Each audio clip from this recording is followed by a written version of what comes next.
ગુજરાત માપેક ઉપર ભાઈ અત્યારે ઓફર ચાલી રહી છે. ગુજરાત માપેકમાં તમને ડબલ વેલિડિટી ઓફર મળી જશે. કૂપન કોડ મારો એન્ટર કરો GAS12 અને 2640 રૂપિયાની અંદર તમને આ જે કોર્સ છે તે મળી જશે. રાઈટ, ચલો એપ્લિકેશન ડાઉનલોડ કરી લો અને યુટ્યુબ ચેનલ જોઈન કરી લો. ચલો ક્વેશ્ચન નંબર 1 છે આપણા પાસે. બે સંખ્યાઓ P અને Q એવી છે કે P એ 20% વધે છે અને Q એ 40% ઘટે છે, તો તેમના સરવાળો સ્થિર રહે છે. તો P અને Q કરતા P એ Q કરતા કેટલા ટકા મોટી છે? ચલો આ પ્રશ્નની અંદર આપણે શું આન્સર ટીક કરીશું ભાઈ, બોલો. આ પ્રશ્નમાં આપણે શું કરીશું?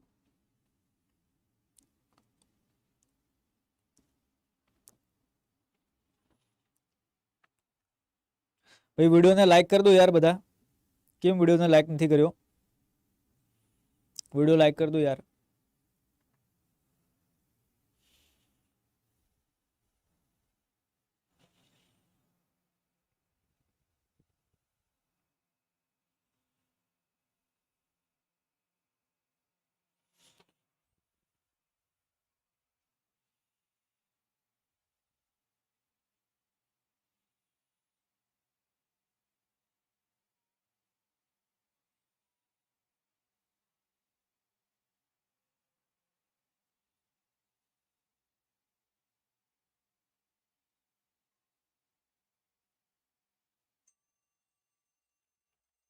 ચલો ભાઈ શું કર્યું ભાઈ આમાં? સર એપમાં આજે કંઈ નથી. અચ્છા એપ્લિકેશનમાં નથી આજે, તો આજે લેક્ચર નહીં હોય, ડોન્ટ વરી, કંઈ વાંધો નથી ભાઈ.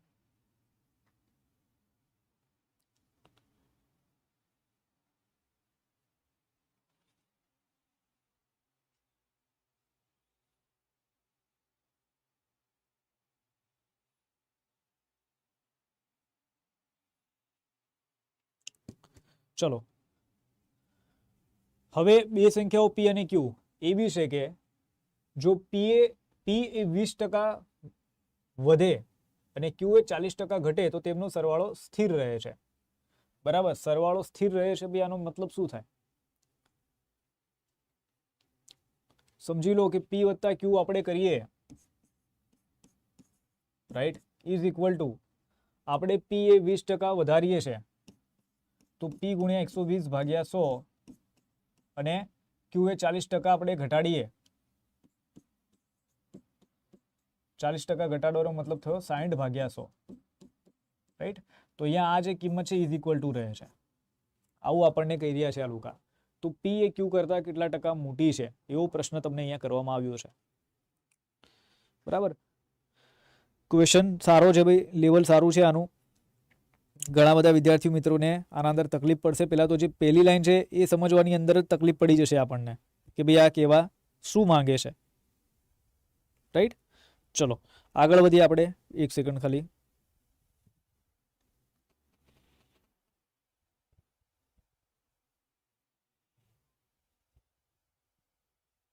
ઓકે, તો જુઓ શું કરો હવે તમે કે P વત્તા Q છે ભાઈ એને એમને એમ રાખો, ઇઝ ઇક્વલ ટુ 120P ભાગ્યા કરી દો 100 વત્તા 60Q ભાગ્યા કરી દો 100. 60 અહીંયા આપણે લસા લઈ લેશો, બરાબર, એટલે 60 આ બાજુ જશે ગુણાકારની અંદર અને આ બાજુ 120P વત્તા 60Q. રાઈટ, ગુણાકાર કરી લઈએ તો અહીંયા 100P થશે અને અહીંયા 100Q થશે, બરાબર, 120P વત્તા 60Q. રાઈટ, ચલો તો હવે 100P માંથી 120P માંથી 100P બાદ થશે એટલે આપણને કેટલા 20P મળશે અને 100Q છે એમાંથી 60Q આપણા બાદ થશે તો કેટલા 40Q હશે. ઓકે, હવે P ભાગ્યા Q બરાબર, Q ને છેદમાં લઈ લીધા, 40 ભાગ્યા 20. પ્રશ્ન આપણને એવો પૂછવામાં આવ્યો છે કે P છે, બરાબર, આ P Q કરતા કેટલા ટકા મોટી છે, તો આપણને અહીંયા 20 મોટી દેખાઈ રહી છે. રાઈટ, કોના કરતા? Q કરતા. Q કેટલી છે ભાઈ? Q આપણને 20 આપેલી છે. બંને વચ્ચેનો જે તફાવત છે એ પણ અહીંયા 20 નો છે. બરાબર, એટલે 40 માંથી 20 બાદ કરો એટલે તમને 20 મળશે અને 20 પંચા 100 થાય તો ગુણ્યા 5 તમને કેટલો જવાબ મળશે? 100 જવાબ મળશે ભાઈ. 100% તમને અહીંયા આન્સર મળશે. 100% ડી આન્સર મળશે. આવા ક્વેશ્ચન તમે નહીં જોયા હોય, તમારી બધી પરીક્ષા માટે મહત્વના છે આ પ્રશ્નો. આવા પ્રશ્નો તમે નહીં જોયા હોય, તમને લખીને આપું છું, બરાબર? આવા પ્રશ્નો તમે નહીં જોયા હોય.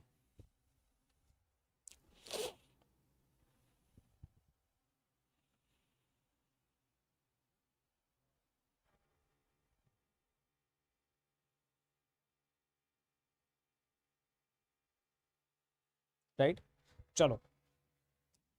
ત્યાર પછી છે ભાઈ, એક વ્યક્તિ 55 કિલોમીટર પ્રતિ કલાકની ઝડપે જેથી કે સુધી જાય છે, તે કે થી જે સુધી ચોક્કસ ઝડપે પાછો આવે છે. જો તેની સરેરાશ ઝડપ 660 ભાગ્યા 17 કિલોમીટર પ્રતિ કલાક છે, તો કે થી ઝેડ તરફ જતી વખતે તેની ઝડપ કેટલી હતી? બરાબર, ચલો વિચાર કરો. સમય આપું છું ભાઈ ટાઈમર સાથે. ગણિતની અંદર શું કરવાનું ભાઈ? ચોપડો અને પેન લઈને બેસવાનું. ગણિતની અંદર ચોપડો અને પેન લઈને બેસવાનું, બરાબર? તો આપણને રિઝલ્ટ વધારે મળશે.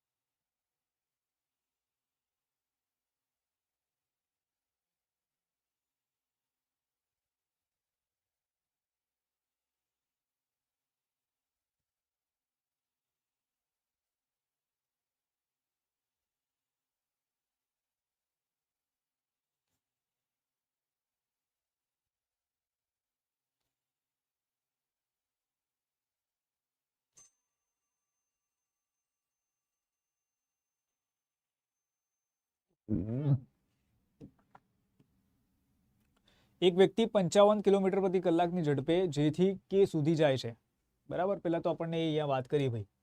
અને કે થી જે સુધી ચોક્કસ ઝડપે પાછો આવે છે, તેની સરેરાશ ઝડપ. આ બધી માહિતી આપી છે. તમે શું કરો ભાઈ? સૌથી પહેલા ખબર ના પડે તો ઝડપ ગુણ્યા સમય બરાબર અંતર, આ સૂત્ર અહીંયા લખી લો. રાઈટ, એક તો જેથી કે સુધીની વાત થાય છે, અને આ કન્ડિશનમાં 55 કિલોમીટર પ્રતિ કલાકની આની ઝડપ છે. પછી કે થી જે સુધી જાય છે, આ કન્ડિશનમાં શું કહે છે કે કે થી જે સુધી ચોક્કસ ઝડપે પાછો આવે છે, જો તેની સરેરાશ ઝડપ 660 ભાગ્યા 17 હોય, બરાબર? સરેરાશ ઝડપ કે છે 660 ભાગ્યા 17, તો કે થી જે તરફ જતી વખતે તેની ઝડપ કેટલી છે? હવે અહીંયા ક્વેશ્ચન કેવો કર્યો ખબર છે તમને? તો સમજી લો કે તમને બે જ્યારે ઝડપ આપેલી હોય અને તમને કહે કે ભાઈ તમારે સરેરાશ ઝડપ ગોતવાની છે, રાઈટ? આ પ્રશ્ન એવા ટાઈપનો છે. પણ દર વખતે શું હોય છે કે તમને સરેરાશ ઝડપ ગોતવાની હોય છે. અહીંયા સરેરાશ ઝડપ આપી દીધી આપણને, અને આપણને કહે છે કે ભાઈ બીજી ઝડપ છે એ ગોતો. તો સૂત્ર તો શું આપણે કરવાનું છે? એ જ વાપરવાનું છે કે સરેરાશ ઝડપ is equal to, right, 2xy ભાગ્યા x + y. ઠીક છે? તો કેટલી છે સરેરાશ ઝડપ? 660 ભાગ્યા 17 ઇઝ ઇક્વલ ટુ આપણે શું કરીશું કે ભાઈ 55 ગુણ્યા y અને ભાગ્યા 55 વત્તા y. રાઈટ, ચલો અહીંયા ઉપર ભાગાકાર થાય છે એટલે આપણે અહીંયા શું કરીએ ભાઈ? ભાગાકાર કરી લઈએ. 11 વડે ભાગો તો અહીંયા 30 આવશે, 11 વડે ભાગો તો અહીંયા 5 આવશે. રાઈટ, હવે નહીં ભાગી શકાય. હવે 30 ગુણ્યા 55 મતલબ ચોકડી ગુણાકાર કરવા પડશે આપણે. અચ્છા, હજી પણ ભાગી શકાશે. પાછળ 30 આવશે, અહીંયા 6 આવશે. તો 6 કૌંસમાં 55 વત્તા y ઇઝ ઇક્વલ ટુ 17 ઓલી બાજુ ગુણાકારમાં જશે એટલે 17y થઈ જશે અહીંયા. રાઈટ, 55 ગુણ્યા 6 કરવાના છે. 50 ગુણ્યા 6 કરો, 5 6 30. 50 ગુણ્યા 6 કરો, 300 આવશે. અને હજી 6 35 30 હજી ઉમેરો એટલે 330. 55 ગુણ્યા 6 કેટલા થશે? તમને 330 મળશે. વત્તા 6y બરાબર 17y. રાઈટ, તો 6y માંથી 17y બાદ થશે એટલે તમને 11y મળશે. બરાબર, આપણે કેટલા લખીશું? 330 લખીશું. 11 તરી 33 થશે અહીંયા મીંડું. તો તમને શું અહીંયા જવાબ મળશે? 30 કિલોમીટર પ્રતિ કલાક. ક્વેશ્ચન સરળ છે, ક્વેશ્ચન મસ્ત છે. ખાલી તમારે સમજવાનું છે કે આ સૂત્ર મેં ઘણી બધી વખત લાઈવ લેક્ચરની અંદર યુટ્યુબમાં ફ્રીમાં કરાયા છે. બરાબર, આ સૂત્ર અંગે સમજૂતી આપી છે. તો બસ એના અંદર કંઈ નથી કર્યું, થોડો ટ્વિસ્ટ કરીને તમને પ્રશ્ન આપી દીધો અને તમને પૂછ્યું કે લો ભાઈ હવે ગણો. તમે થોડા ચેન્જીસ કરીને તમને ખાલી આ પ્રશ્ન છે એ આપી દીધો છે ભાઈ.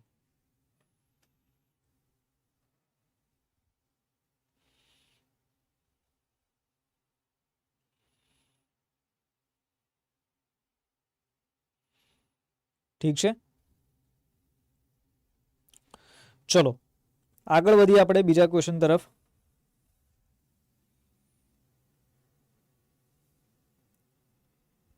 મીનાએ 12,000 રૂપિયામાં એસી ખરીદ્યું, પરિવહન માટે 400 રૂપિયા ચૂકવ્યા, પછી તેણે તે 14,000 રૂપિયામાં વેચ્યું, તેનો નફો શોધો. ભાઈ આનાથી ઈઝી તો પ્રશ્ન કોઈ ના હોઈ શકે યાર. આનાથી ઈઝી ક્વેશ્ચન તો શું હશે? આનાથી સરળ, આનાથી ઈઝી પ્રશ્ન કયો હશે?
ચલો ભાઈ, સૌથી પહેલા આપણે શું કરો ભાઈ, અહીંયા ખરીદ કિંમત કેટલી થશે તમારી, મૂળ કિંમત કેટલી થાય પહેલા તો એ તમે વિચાર કરી લો કે તમને ખરેખર કેટલામાં પડ્યું. આ 12,000 રૂપિયામાં તમે ખરીદ્યું વત્તા 400 રૂપિયાનો ખર્ચો કર્યો એટલે આ તમને પડ્યો ભાઈ 12,400 રૂપિયાની અંદર.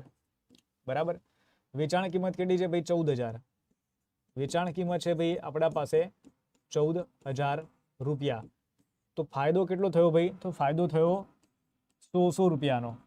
રાઈટ, આપણે નફાની ટકાવારી ગોતવી છે તો એના માટેનું જે સૂત્ર છે કે નફો એટલે કે 100 ભાગ્યા મૂળ કિંમત કઈ ભાઈ? 12,400 અને ગુણ્યા શું કરીશું આપણે? અહીંયા 100 મૂકીશું. તો 2 શૂન્ય 2 શૂન્ય જતા રહ્યા, 4 વડે ભાગો, 4 તરી 12, 4 એકા 13, અહીંયા 4 વડે ભાગો, ચોકું ચોકું 16, અહીંયા 2 0. હવે શું કરવાનું છે? 400 ભાગ્યા 31 કરવા પડશે આપણે, એટલે આપણને શું પોઈન્ટમાં અહીંયા જવાબ મળશે? તો 400 ભાગ્યા 31 અહીંયા કરી લો ભાઈ કે 31 એકા 31, અહીંયા 9 વધશે 0, 31 દુ કેટલા તમને મળશે ભાઈ? અહીંયા 62 મળશે. હવે જો 12% આસપાસ 12.90 પણ છે આપણા પાસે જવાબ અને 12.80 પણ છે. તો આપણે શું કરવું પડશે? બરાબર કેલ્ક્યુલેશન કરવું પડશે અહીંયા કે 90 માંથી 62 બાદ થશે એટલે તમને કેટલા મળશે? 28 મળશે. અહીંયા પોઈન્ટ મૂકો ભાઈ અને અહીંયા શૂન્ય. હવે 31 ગુણ્યા કેટલા કરવા પડશે? 31 ગુણ્યા 10 કરો તો 310 મળે. 31 ઈઠ્ઠાએ કેટલા તમને મળશે જરા જોઈ લો ભાઈ કે 8 એકા 8, 8 તરી 24, નહીં 9 મૂકો ભાઈ, 9 એકા 9, 9 તરી 27.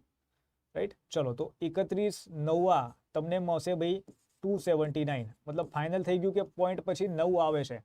પોઈન્ટ પછી 9 આવતો હોય તો તમારો અહીંયા એ આન્સર રહેશે ભાઈ કે 12.90% તમને અહીંયા નફો મળી રહ્યો છે. 12.90% તમને આન્સર મળે છે. મને તો આવતું જ નથી. અચ્છા,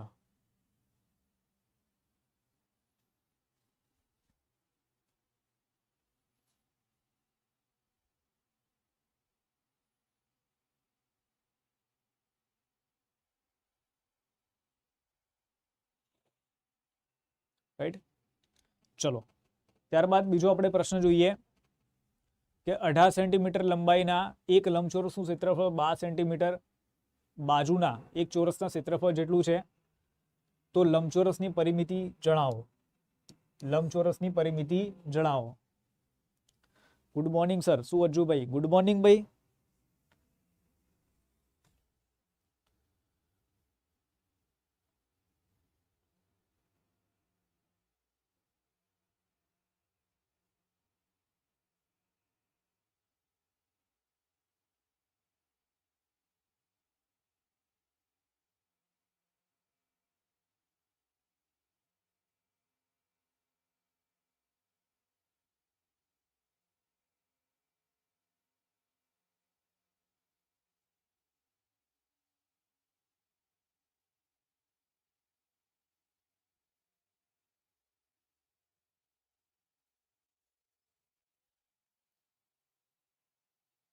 સર એપમાં આવશે ને આ બધું? હા, એપ્લિકેશનમાં આવશે ભાઈ આ બધું.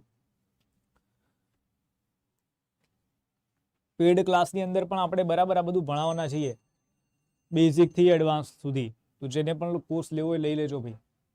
ચાલો, 18 સેન્ટીમીટર લંબાઈના એક લંબચોરસનું ક્ષેત્રફળ સમજો. હવે પહેલા તો લંબચોરસની વાત કરીએ આપણને, અને કે છે 18 સેન્ટીમીટર લંબાઈ. આ 18 સેન્ટીમીટર લંબાઈ, આને લંબાઈ કહેવાય, આને પહોળાઈ કહેવાય. બરાબર. લંબચોરસનું ક્ષેત્રફળ 12 સેન્ટીમીટર બાજુના એક ચોરસના ક્ષેત્રફળ જેટલું છે. આ એક ચોરસ છે, બરાબર. આની જે બાજુ છે એનું છે ભાઈ 12 સેન્ટીમીટર છે ભાઈ એની બાજુ, રાઈટ. તો આ બંનેના ક્ષેત્રફળ સરખા છે. તો લંબચોરસની પરિમિતિ જણાવો. પરિમિતિનો મતલબ છે આ જે ભાગ છે, બરાબર, આ 4 બાજુઓ તેનો સરવાળો. હવે જો તમારે ગોતવો છે ભાઈ, તો તમે કઈ રીતે ગોતશો ભાઈ? તો પહેલા તો ક્ષેત્રફળ બંનેના સરખા જ છે. આના ક્ષેત્રફળ માટેનું સૂત્ર શું છે? લંબચોરસના ક્ષેત્રફળ માટેનું સૂત્ર છે L × B, રાઈટ. લંબાઈ ગુણ્યા પહોળાઈ. ચોરસ માટેનું સૂત્ર શું છે ભાઈ? તો ભાઈ A નો સ્ક્વેર, મતલબ બાજુનો સ્ક્વેર. તો L આપણને લંબાઈ આપણને આપેલી છે, તો અહીંયા 18 મૂકો. લેન્થ આપેલી છે, બ્રેડથ આપણે ગોતવી પડશે. અને અહીંયા બાજુ છે એ શું છે ભાઈ? 12 આપેલી છે આપણને, તો એનો સ્ક્વેર. તો આપણે શું કરીશું કે 18 ગુણ્યા B બરાબર 12 ગુણ્યા 12 લખો. 144 ના લખતા ભાગાકારની અંદર તમને બરાબર સરળતા પડશે. એના કારણે 6 વડે ભાગો, 6 દુ 12, અરે 6 તરી 18, બરાબર. અહીંયા 6 દુ 12, 3 વડે ભાગો તો 3 ચોક 12. તો B બરાબર તમને કેટલો મળે? 4 દુ 8. આ તમને 8 મળશે. તમારે પરિમિતિ ગોતવી છે, તો પરિમિતિ માટે તમારે શું કરવું પડે? ચારે બાજુનો સરવાળો કરવો પડે. તો આ 8 છે, તો ભાઈ આ 8 થશે. આ 18 છે, આ 18 થશે. તો 18 ને 18 36, અને 8 ને 8 16. તો તમને જવાબ અહીંયા શું મળશે ભાઈ? 52 સેન્ટીમીટર તમને અહીંયા જવાબ મળશે, રાઈટ. તમે આના માટે સૂત્ર પણ આ ઉપયોગ કરી શકો છો કે 2 કૌંસમાં L વત્તા B, રાઈટ. તો 2 કૌંસમાં 18 વત્તા 8, 2 કૌંસમાં 18 ને 8 ભાઈ કેટલા થશે? તો ભાઈ અહીંયા થશે 26, અને 26 ના ડબલ કરો તો કેટલા થાય ભાઈ? 52. કેટલા થશે? 52.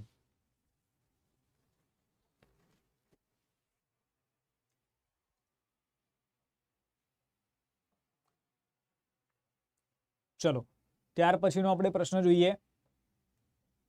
એક શંકુની ઊંચાઈ 12 સેન્ટીમીટર છે અને તેના પાયાની ત્રિજ્યા 14 સેન્ટીમીટર છે. શંકુનું ઘનફળ કેટલું છે? એવો તમને પ્રશ્ન અહીંયા કરવામાં આવ્યો છે કે શંકુનું ઘનફળ કેટલું છે, બરાબર. ચલો વિચાર કરો, પછી હું કરાવવા દાખલો.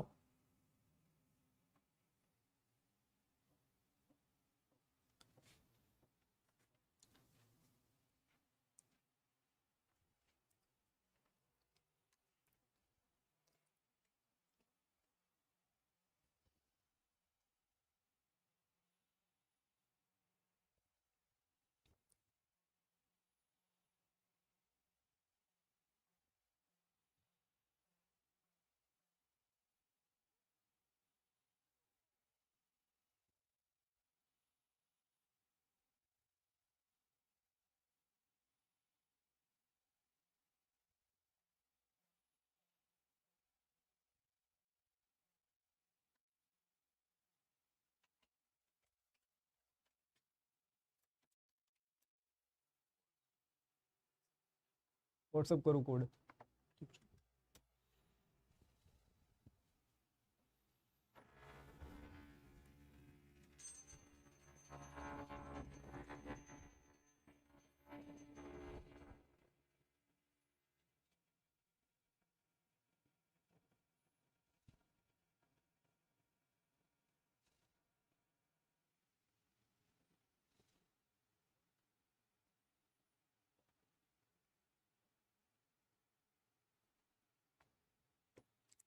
ચલો ભાઈ.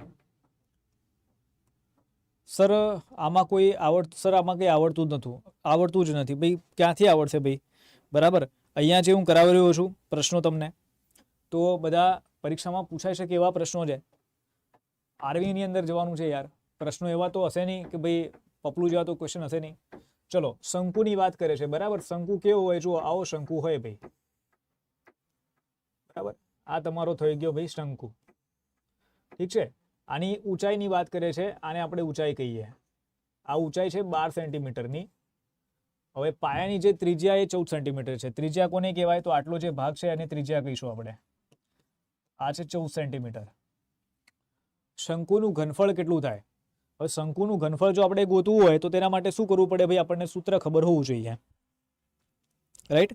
શંકુના ઘનફળ માટેનું જે સૂત્ર છે એ સૂત્ર આપણને ખબર હોય તો ભાઈ આપણે અહીંયા કંઈક લારા લપ્પા કરી શકીએ.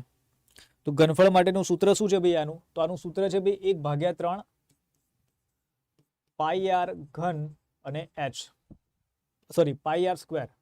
ઘન ક્યાં ભાઈ? ઘન તો ઓલાની અંદર આવશે, બરાબર? 1/3 પાઈ આર સ્ક્વેર એચ. આ સૂત્ર છે શેના માટેનું ભાઈ? કે જો તમારે ઘનફળ ગોતવું છે શંકુનું તેના માટેનું. તો તમે શું કરશો ભાઈ અહીંયા કે 1/3 ગુણ્યા પાઈ કેટલા છે? 22/7 ગુણ્યા આર સ્ક્વેરની વાત કરે છે. આર કેટલા તમને આપ્યા છે ભાઈ અહીંયા? આર એટલે રેડિયસ, બરાબર? તમારું જે ત્રિજ્યા છે તે, તો એ તમને આપી છે 14. એનો આપણે સ્ક્વેર કરવાનો છે. સ્ક્વેર નથી કરતા, 14 × 14 કરી દઈએ ખાલી. ગુણાકારમાં એચ, હાઇટ કેટલી છે? 12 છે ભાઈ. 7 વડે ભાગો, 7 દુ 14, બરાબર છે? હવે 3 વડે ભાગો, 3 ચોક 12. હવે ક્યાંય કંઈ થશે ગુણાકાર? હવે ક્યાંય ભાગાકાર નહીં થાય, બધી જગ્યાએ ગુણાકાર જ તમારે કરવા પડશે. કે 22 દુ 44 ગુણ્યા કેટલા કરવા પડશે? 14 ગુણ્યા કરવા પડશે 4. સૌથી પહેલા શું કરો ભાઈ તમે? કે 44 ગુણ્યા 4 કરી લો. તો ચોખ્ખું 16 વધી પડે, ચોખ્ખું 16 ને 1 17 ગુણ્યા શું કરવાનું છે? 14 કરવાના છે. તો 14 ને તમે શું સમજો? 14 એટલે 10 + 4 એટલે 14 થાય. તો આપણે જો શું કરીએ અહીંયા 10 + 4 લખી લઈએ, રાઈટ? તો 176 ગુણ્યા 10 કરશો 1760 લખીશું. અને 176 ગુણ્યા 4 કરો તો 6 ચોક 24 બરાબર 2. 7 ચોક 28 ને 2 કેટલા? 30 થશે. 4 × 4 4 ને 3 કેટલા થશે? 7. તો 704 મળશે. હવે આનું ટોટલ માર લો તો 4 6 7 ને 7 14 વધી પડી 1 અને અહીંયા 2. 2464 તમને અહીંયા જવાબ મળશે ભાઈ. 2464 સેન્ટીમીટર ઘન તમને અહીંયા આન્સર મળશે. 2464 સેન્ટીમીટર ઘન તમને અહીંયા જવાબ મળી જશે.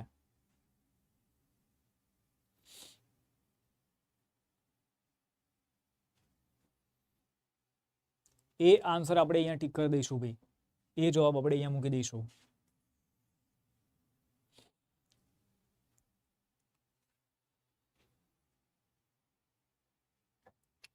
ચલો ત્યારબાદ જોઈએ કે ભાઈ એક વર્તુળાકાર ઉદ્યાનની અંદર તેની સીમા સાથેનો 4 મીટર પહોળાઈનો એક વર્તુળાકાર માર્ગ છે.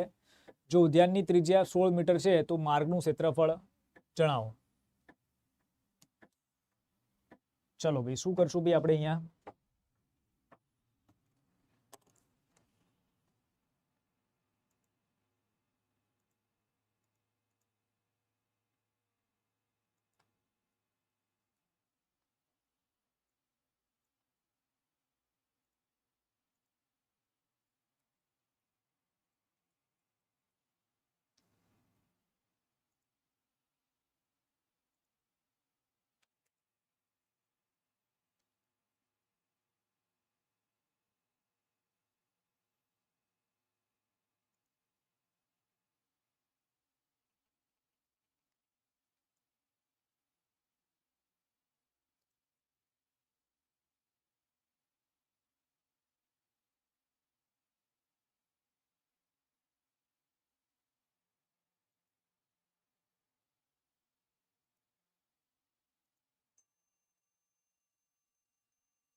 શું કહે છે આપણને અહીંયા ભાઈ કે એક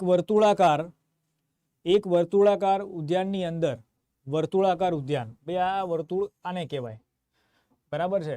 આની અંદર તેની સીમા સાથેનો 4 મીટર પહોળાઈનો એક વર્તુળાકાર માર્ગ છે. આની અંદર એક તેની સીમા સાથેનો 4 મીટર પહોળો એક માર્ગ છે. સમજી લો કે ભાઈ આવી રીતે હશે. ઉભા રહો, બધી જગ્યાએથી હું જરા કરી લો એટલે ગોળ આપણું સારું આવે. આવી રીતે અંદર આ એક આ અંદર આવી રીતે 4 મીટર પહોળો છે ભાઈ કોઈ માર્ગ છે, ટૂંકમાં જે આટલો ભાગ છે એ 4 મીટરનો છે એવું કહે છે આપણને. ચલો પછી કહે છે કે જો ઉદ્યાનની ત્રિજ્યા 16 મીટર છે, ચાલો ભાઈ ઉદ્યાનની ત્રિજ્યા મતલબ આટલું આ જે બગીચો છે આટલો ભાગ ત્રિજ્યાની એ છે ભાઈ આપણા પાસે 16 મીટરની, તો માર્ગનું ક્ષેત્રફળ જણાવો. તો આ જે માર્ગ છે સાઈડમાં આનું ક્ષેત્રફળ છે, ક્ષેત્રફળ કેટલું છે એવું આપણને કહી રહ્યા છે. હવે જો અહીંયા ઉદ્યાનની અંદરની વાત કરે છે, બરાબર, આ હંમેશા વાંચી લેવું કે અંદર છે કે બહાર છે, બરાબર, નહીં તો દાખલાનો જવાબ પછી બદલાઈ જાય. આપણે શું કરવાનું છે, તો આપણે પેલા તો જે બગીચો છે તેના ક્ષેત્રફળમાંથી રાઈટ જે આટલો જે ભાગ છે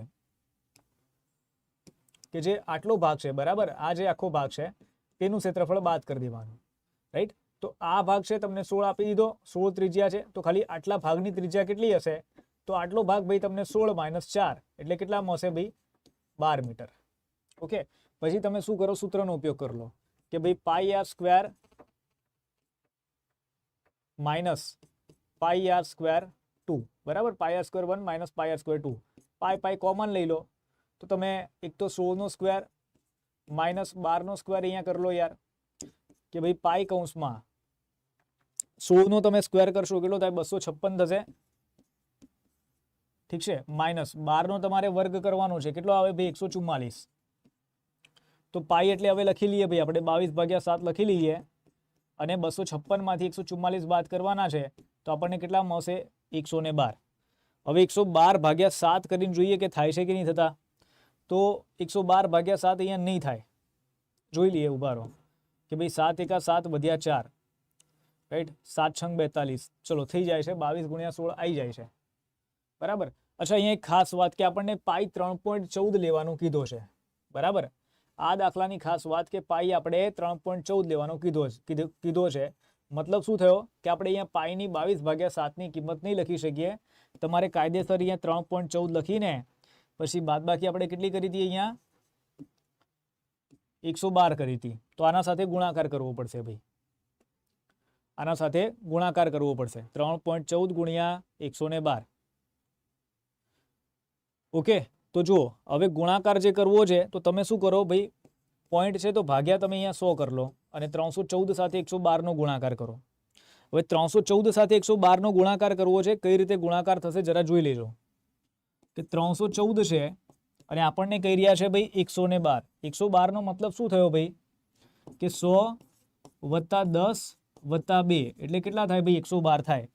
314 નો 100 સાથે ગુણાકાર એટલે 3 1 4 00, 314 નો 10 સાથે ગુણાકાર એટલે પાછળ ખાલી એક મીંડું લાગશે અને 2 સાથે ગુણાકાર તો 314 ના ડબલ, 300 ના ડબલ 600, 400 ના ડબલ 14 ના ડબલ 28 એટલે 628.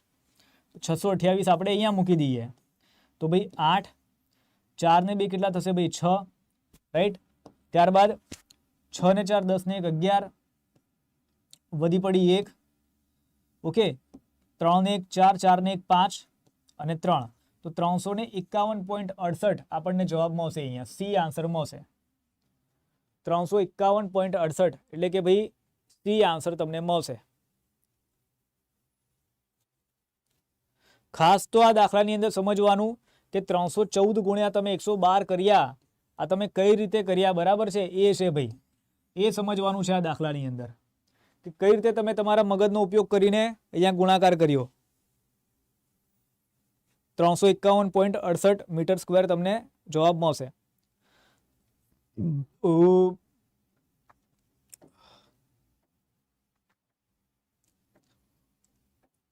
ચલો ત્યારબાદ જોઈએ કે 15%, 10% અને 5% ડિસ્કાઉન્ટની શ્રેણીની સમકક્ષ એકલ ડિસ્કાઉન્ટ આને સમાન કયું છે, મતલબ તમારે એકલ ડિસ્કાઉન્ટ સિંગલ ડિસ્કાઉન્ટ ગોતવાનું છે ભાઈ. તમે ડિસ્કાઉન્ટ કોઈને આપી રહ્યા છો 15%, 10% અને 5%નું, તો ત્રણેય ભેગું કરીને કેટલું ડિસ્કાઉન્ટ થાય, બરાબર, એવો પ્રશ્ન છે ભાઈ. આ ઘણી બધી વખત પરીક્ષાની અંદર આવી ગયો, મતલબ કોઈ નવો પ્રશ્ન નથી આ કે જે તમને ના આવડે.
શું કહે છે આપણને અહીંયા 15%, 10% અને 5%, બરાબર છે. સમજી લો 100 રૂપિયા કોઈ વસ્તુની કિંમત છે, 15% ડિસ્કાઉન્ટ આપ્યા, 85 ભાગ્યા 100 થઈ ગયું, રાઈટ. પછી 10% ડિસ્કાઉન્ટ આપ્યા, 90 ભાગ્યા તમે 100 કર્યા. પછી 5% ડિસ્કાઉન્ટ આપ્યું, 5 ભાગ્યા 100 કર્યા. ઓકે, તો હવે છેલ્લે કઈ કિંમત વધશે? તો 100 તમારા ઉડી ગયા અહીંયા, 0 0 જતા રહ્યા, 5 દુ 10 થશે, બરાબર. હવે શું થશે ભાઈ? હવે 85 ગુણ્યા 9 ભાગ્યા શું કરવું પડશે? 2 કરવું પડશે. જો હું તમને એક વસ્તુ બાબત કહું આના અંદર, કે તમે જ્યારે પણ આ દાખલો ગણો ને તો ત્યારે આવી રીતે નહીં કરવાનું, બરાબર. ડાયરેક્ટ સીધે સીધું જ લઈ લેવાનું કે ભાઈ 100 કિંમત છે, બરાબર, 100 રૂપિયા છે, 15% ઓછા કરવા છે, 15 માઇનસ કરી લો, બરાબર, 85 થઈ ગયા, રાઈટ. 85 થઈ ગયા, 85. હવે 85 ની અંદર તમારે 10% ડિસ્કાઉન્ટ આપવાનું છે, રાઈટ. 85 ના 10% કેટલા થાય? તો 8.5 થાય, એટલે કે 8.50. એ 50 બાદ કરી લો, 8.50 બાદ કરી લો, તો તમે અહીંયા શું લખવાના ભાઈ? કે 84 માંથી 8 બાદ થશે તમારા, એટલે તમને મળશે અહીંયા 76, બરાબર, 76.50. હવે 76.50 છે, ઓકે, એમાં તમારે કેટલું? 5% ડિસ્કાઉન્ટ આપવાનું છે. 76.50 ના 10% કેટલા થાય? તો 10% તમને મળશે 7.650. તો 5% કેટલા થાય સર? તો આના કરતા અડધા, રાઈટ. તો 3, 1, 8, 2, 1, 5. તો શું કરવાનું છે? 3.825 બાદ કરી દેવાના છે, રાઈટ. એટલે તમને જે અહીંયા જવાબ મળશે 76 માંથી તમે પેલા તો તમને ડિસ્કાઉન્ટ તમે કાપી રહ્યા છો, ડિસ્કાઉન્ટ તમે શું કરી રહ્યા છો? અહીંયા ખાલી કટ કરી રહ્યા છો, બરાબર. એટલે હજી આપણે બાદબાકી કરીએ અહીંયા, તો ભાઈ -5 એટલે 5, અહીંયા તમારે 9 લખવું પડશે. 9 - 2 કરીશું એટલે કેટલા? 7 આવશે. ઓકે, અહીંયા આપણે 4 લખવું પડશે ભાઈ. 4 - 8 કરીશું, -4 એટલે ભાઈ અહીંયા 6 આવશે. 6 ની જગ્યાએ 5 લખવું પડશે, 5 માંથી 3 બાદ થાય એટલે ભાઈ 2 આવશે, અને અહીંયા 7. 72.675 થઈ જાય છે. મતલબ 100 રૂપિયાની કોઈ કિંમત છે, વસ્તુ છે, એ આટલું ડિસ્કાઉન્ટ આપ્યા પછી 72.675 થઈ જાય છે. અને 100 માંથી તમે 72.675 બાદ કરશો એટલે 27.325 તમને જવાબ મળશે. અહીંયા કેટલો જવાબ મળશે? 27.325.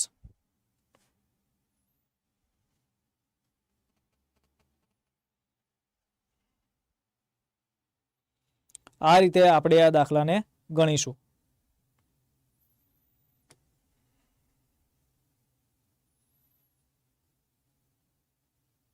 ઠીક છે.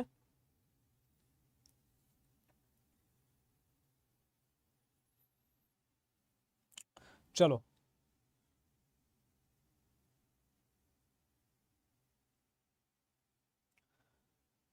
ત્યાર પછીનો પ્રશ્ન કરીએ આપણે કે ભાઈ એક પરીક્ષામાં 70% ઉમેદવારો અંગ્રેજીમાં પાસ થયા, 80% ગણિતમાં પાસ થયા, 10% બંને વિષયોમાં નાપાસ થયા.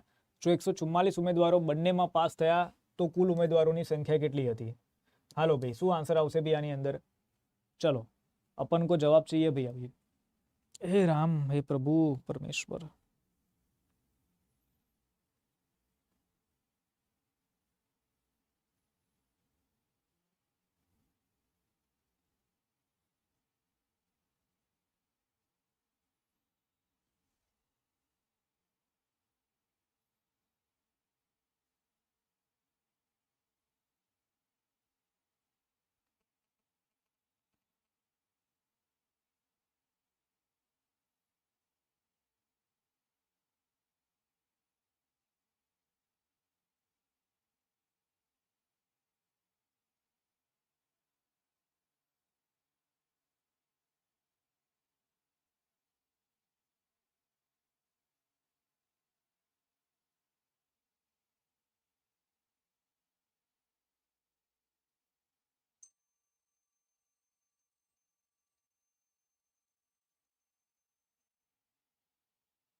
ચલો ભાઈ, શું આવ્યું ભાઈ આન્સર આમાં?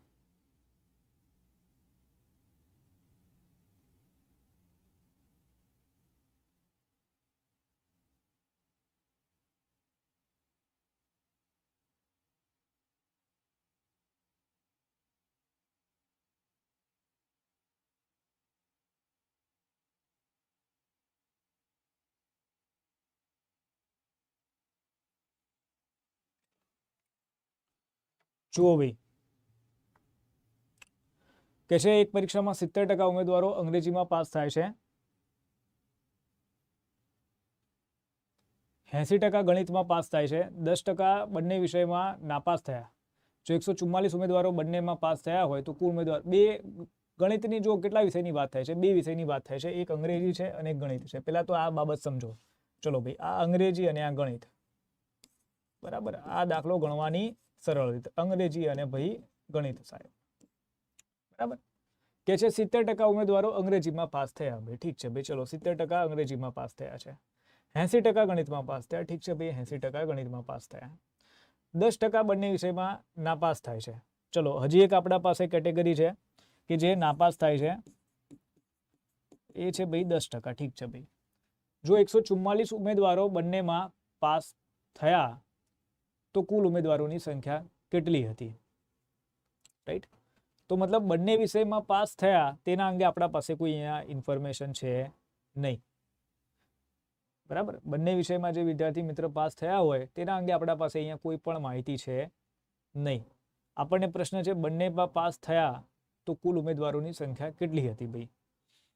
ઓકે, ચલો તો ભાઈ આપણે આપણું અહીંયા થોડું મગજ લગાવીએ. શું થઈ શકે છે કે જો 10% બંનેમાં નાપાસ, બંને વિષયોમાં નાપાસ થયા તો મતલબ 90% એવા વિદ્યાર્થી છે, બરાબર, કે 90% વિદ્યાર્થી કેવા હશે કે જે પાસ થઈ ગયા હશે. ખાલી પાસ વિદ્યાર્થી, હા ભાઈ. પછી આપણને એ નથી ખબર કે ગણિતમાં પાસ હોય કે ભાઈ કદાચ ગણિતમાં ફેલ હોય, કાં તો ઓલામાં બરાબર છે તિગડમ હોય. ઉભા રહો ભાઈ, 70% ઉમેદવારો અંગ્રેજીમાં પાસ થયા છે તો 90%ની અંદર કે ભાઈ આપણે 90માંથી આપણે 30 બાદ કરીએ એટલે 30 વિદ્યાર્થી એવા હશે, બરાબર, કે જે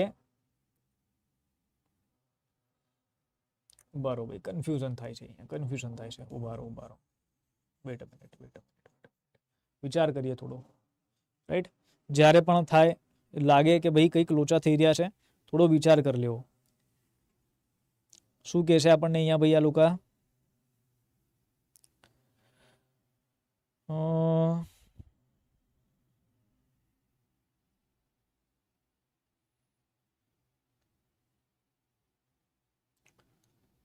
70% અંગ્રેજીમાં પાસ થયા છે, ગણિતમાં 80% પાસ થયા છે. અચ્છા જુઓ, સમજીએ ચલો ફરથી. પહેલા તો નાપાસ જે થયા છે આવી ગયો મગજની અંદર ખ્યાલ કે ભાઈ જે નાપાસ વિદ્યાર્થી થયા છે એ છે 10%, બરાબર, અને જે પાસ થયા છે એ છે કેટલા છે ભાઈ? 90. બાકીના 100, કુલ 100% હશે તો 90 જે બાકીના હશે એ શું થયા છે ભાઈ? પાસ થયા છે.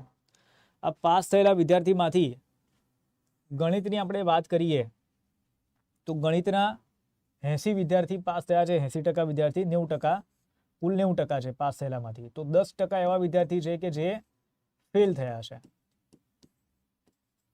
બરાબર. 10% એવા વિદ્યાર્થી છે કે જે ફેલ થયા છે. આપણા પાસે બંને વિષયમાં નાપાસ થયા હોય એવી સંખ્યા પણ 10% છે અને કુલ 90% વિદ્યાર્થી પાસ થયા હોય, જેમાં 70% કુલ વિદ્યાર્થીના 70% વિદ્યાર્થી ઉમેદવારો અંગ્રેજીમાં પાસ થયા છે. મતલબ 20% એવા હશે કે જે અંગ્રેજીમાં ફેલ થયા હશે, બરાબર. અત્યારે તો આપણા પાસે ખાલી ફેલનો ડેટા મળે છે ભાઈ, બીજો બધો ડેટા તો પછી. તો આપણે વાત કરીએ કે ભાઈ કુલ કેટલા લોકો ફેલ થયા, તો 20 વત્તા આ બંને વિષયમાં પાસ થયા, નાપાસ થયા તે અંગ્રેજીમાં 20 ફેલ થયા, અંગ્રેજીમાં 10% બરાબર છે બંનેમાં ફેલ થયા, અને 10% ગણિતમાં થયા છે. એટલે કુલ 40% આપણને મળે છે ભાઈ. તો 40% વિદ્યાર્થી એવા છે કે જે શું થયા છે ભાઈ? નાપાસ થયા છે, રાઈટ. તો આપણને શું કીધું છે કે 40% વિદ્યાર્થી કે જે નાપાસ થયેલા છે બધા નાપાસ આપણે નિકાળી દીધા આના અંદરથી. ગણિતવાળા પણ નિકાળી દીધા, બરાબર છે. પછી અંગ્રેજીવાળાએ નિકાળી દીધા, બંને વાળાએ નિકાળી દીધા. તો બાકીના હવે આજે 40%માંથી 60% વિદ્યાર્થી વધશે એ કોણ હશે કે એમણે બંને વિષયમાં પાસ કરેલી હશે પરીક્ષા, અને 144 બરાબર છે. 60% જે છે કે ભાઈ બંને વિષય પાસ કર્યા છે અને તે 144 બરાબર છે.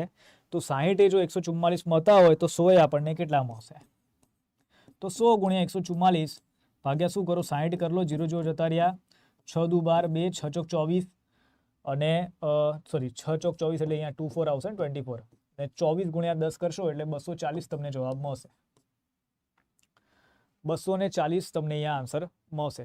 દાખલો ખરેખર મસ્ત છે, રાઈટ. લેવલ છે એક દાખલાનું, કે ગરિમા છે દાખલાની. આમ કહેવાય ને કે ભાઈ આમ ઘણા બધાને અહીંયા બંને વિષયમાં પાસ થયા હોય એવી માહિતી આપે, પણ અહીંયા આઉટ ઓફ ધ બોક્સ જઈને આ દાખલાની અંદર ગણતરી કરવામાં આવી છે, મતલબ આપવામાં આવ્યો છે.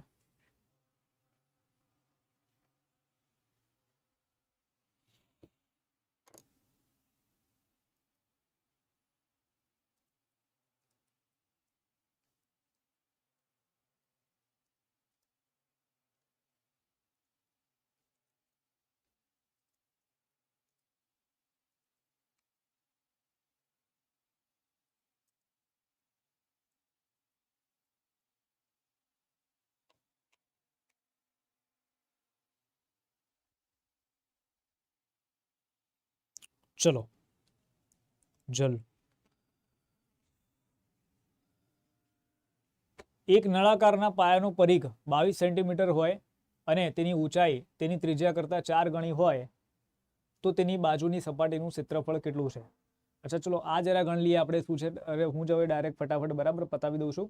અમે કેટલા ગણો 45 મિનિટ થઈ ગઈ કે નળાકારની વાત કરી. જુઓ નળાકાર આવો હોય,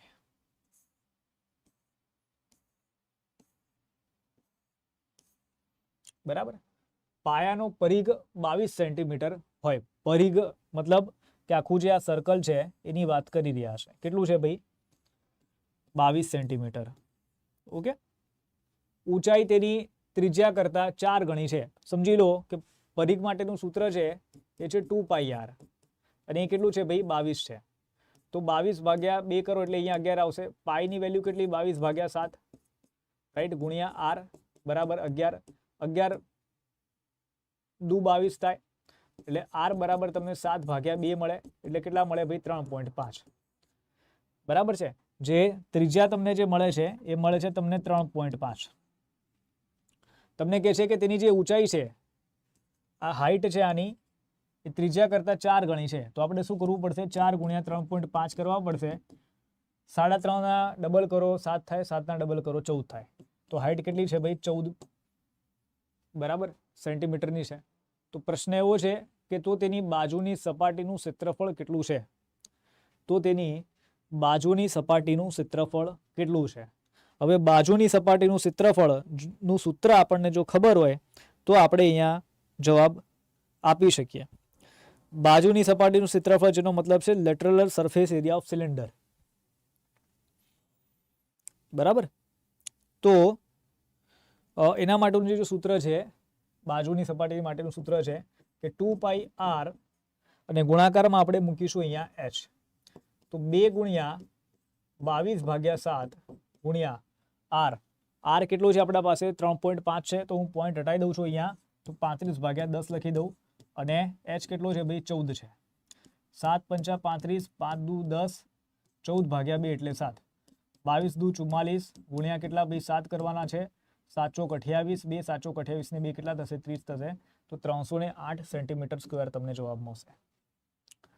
308 સેન્ટીમીટર સ્ક્વેર તમને અહીંયા આન્સર મળશે ભાઈ.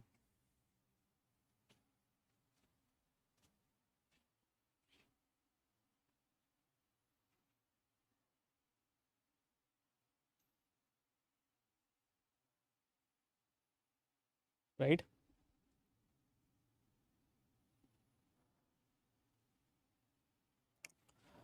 ચલો હી સર. હા બોલો ને ભાઈ સમીરભાઈ. સમીર ચોક્કસ અંતર ચાલે. લો ભાઈ સમીરભાઈ, સમીર ચૌહાણ, તમારું અહીંયા મેં નામ લીધું અને સમીર તો અહીંયા દાખલો આવી ગયો. બરાબર, કોઇન્સિડન્સ છે ભાઈ આ તો યાર, મતલબ જબરદસ્ત થઈ ગયું. અહીંયા નામ લીધું બરાબર છે અને અહીંયા દાખલો આવી ગયો, રાઈટ. સમીર ચોક્કસ અંતર ચાલે છે અને કુલ 40 મિનિટનો સમય લઈને ગાડીથી પાછો ફરે છે. તે 70 મિનિટમાં બંને તરફ ચાલી શકતો હતો, તો તેને બંને રસ્તે ગાડીથી ફરવામાં કેટલો સમય લાગશે?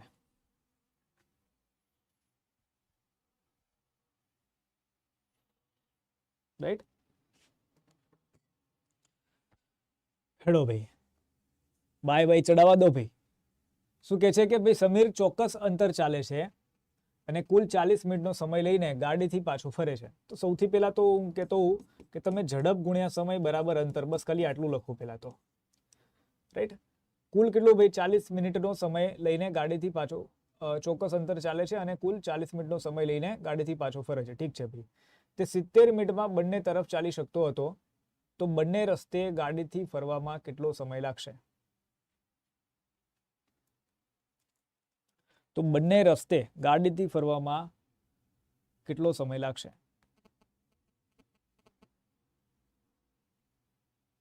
પેલા તો અંતરની વાત કરે છે, તો અંતર આપણે અહીંયા ડી લખી લો ભાઈ, રાઈટ. પેલા તો એ મુખ્ય વાત. સ્પીડની તો અહીંયા કોઈ ચર્ચા કાંઈ કરી નથી. અને કુલ 40 મિનિટનો સમય લઈને ગાડીથી પાછો ફરે છે. 70 મિનિટમાં બંને તરફ ચાલી શકતો હતો, રાઈટ. સમજી લો એક બાજુ છે, એક બાજુનો જે સમય જાય છે એનો 40 મિનિટનો જાય છે અને કુલ જે સમય જઈ રહ્યો હતો તો એનો 70 મિનિટનો સમય જતો હતો, મતલબ આવા જવાનું કદાચ એવું રીતે કંઈક હશે. તો બંને રસ્તે ગાડીથી ફરવામાં કેટલો સમય લાગશે? અચ્છા, બે રસ્તા હશે મારા ખ્યાલથી. એક રસ્તો હશે 40 મિનિટ વાળો હશે. નહીં, એવું તો હશે નહીં ને, એવું તો પોસિબલ નથી.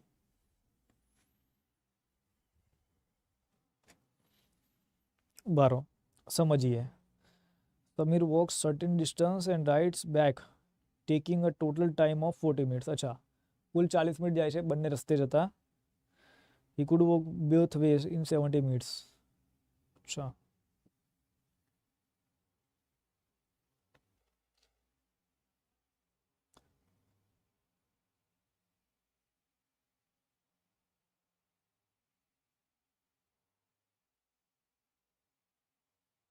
અચ્છા, okay okay okay okay okay okay.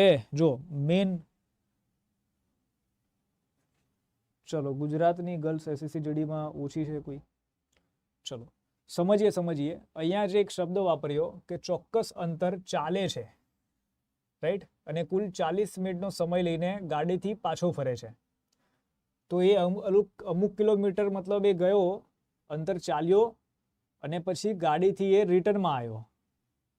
બરાબર છે. સમજી લો કે યાર આટલું કિલોમીટર છે, તો આ એક કેસ છે કે ભાઈ આ ચાલીને ગયો, બરાબર, આ બાજુ, અને ત્યાંથી રિટર્ન ગાડીથી ફટાફટ આવી ગયો.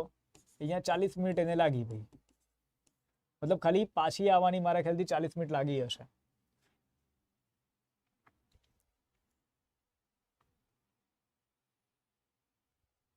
ઓકે, એટલે નહીં,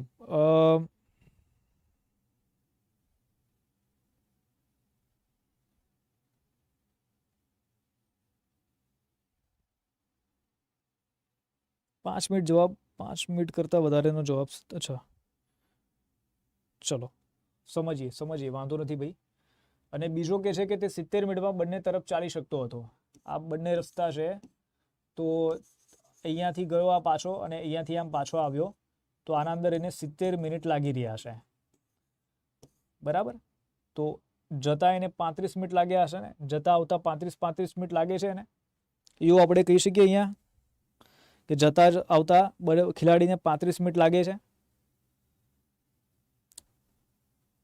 ઠીક છે, સમજી લો તમે. આ દાખલો સમજવાનો છે, ભેજાથી સમજવો પડશે કે ભાઈ કોઈ માણસ છે, રાઈટ, ચાલીને ગયો અહીંયા સુધી, પાછો ચાલીને આવ્યો અને ટોટલ એને 70 મિનિટ લાગ્યા.